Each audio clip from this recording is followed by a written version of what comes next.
কি এখানে করবেন আপনাদের জন্য এটা হয় নাই পুরো টাকা ফিরে যাচ্ছে এগুলো আপনারা চাইছেন তো আপনারা করে না ওঠে ওই টাকা পিছে পিছে তো আপনারা করেন ওই দুটো পাছা লাথি মারে না ওঠে ছাই লাথি মারতে বললেন স্বরাষ্ট্র উপদেষ্টা। প্রতিবাদে মুন্সিগঞ্জে বিএনপি নেতার সংবাদ সম্মেলন।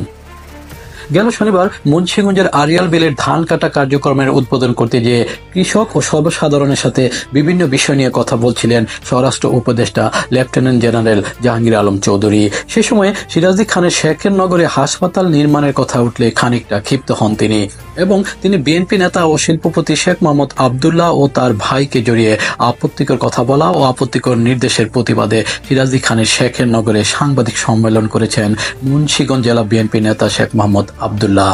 হসপিটালটা করা যায় নাই আপনাদের আব্দুল্লাহ ভাই আমজাদ এটা পড়ে এখানে করবেন কি এখানে করবেন আপনাদের জন্য এটা হয় নাই পুরো টাকা ফেরত গেছে এজন্য আপনারা নাই আপনারা এখানে করতে দেন নাই এটা আমি ওই সময় 4টা হসপিটালের ভিতরে এখানে একটা 20 বেডের হসপিটাল দেওয়া হয়েছিল আপনারা নিজেরা কেস করে লইছেন ওই বেটা পিছে পিছে তো আপনারা করে না ওঠে ওই বেটা পিছে পিছে তো আপনারা করেন ওই দুটো পাছা লাথি মারে না ওঠে।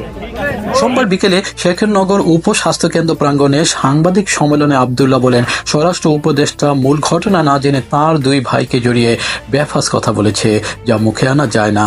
তিনি বলেন হাসপাতাল নির্মাণ হবার কথা ছিল 2009 সালে, তখন আওয়ামী লীগ ক্ষমতায়। সে সময় বিএনপি নেতাদের ইচ্ছা অনিচ্ছার কোনো মূল্য থাকে কিনা এটা সহজে বোধগম্য।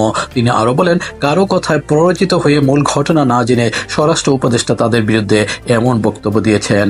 উনি যে বক্তব্যটা দিয়েছেন অ্যাকচুয়ালি হয়তোবা উনি সঠিক তথ্য পান নাই। আমার বড় ভাই যে কোনো ব্যাপারে হয়তো ভুল করছে, ওনার হয়তো ভুল হইতে পারে। আশা করি উনি সঠিক চিত্র পাইলে অবশ্যই রিয়ালাইজ করবেন যে অ্যাকচুয়ালি আমরা এটার বিরোধিতা করি নাই। এই সময় স্থানীয়দের মধ্যে বেশ কয়েকজন বক্তব্য রাখেন। বক্তারা বলেন স্বরাষ্ট্র উপদেষ্টা যে বক্তব্য দিয়েছে তা কুরুচিপূর্ণ, যা তার সাথে মানায় না। স্বরাষ্ট্র উপদেষ্টা তার বক্তব্যের সংশোধন করে শীঘ্রই বিবৃতি দিবেন বলে দাবি করেন তারা। এটা তো সাজে না, এই জন্যই আমাদের মনের দুঃখের কারণে আজকে আপনাদেরকে ডাকা হয়েছে যে তার কথাগুলো বলা ঠিক হয় নাই। হয়তো বা উনি সংশোধন করলে বা যদি কোনো একটা ব্রিফ দেয় তাহলে আমরা খুশি হব।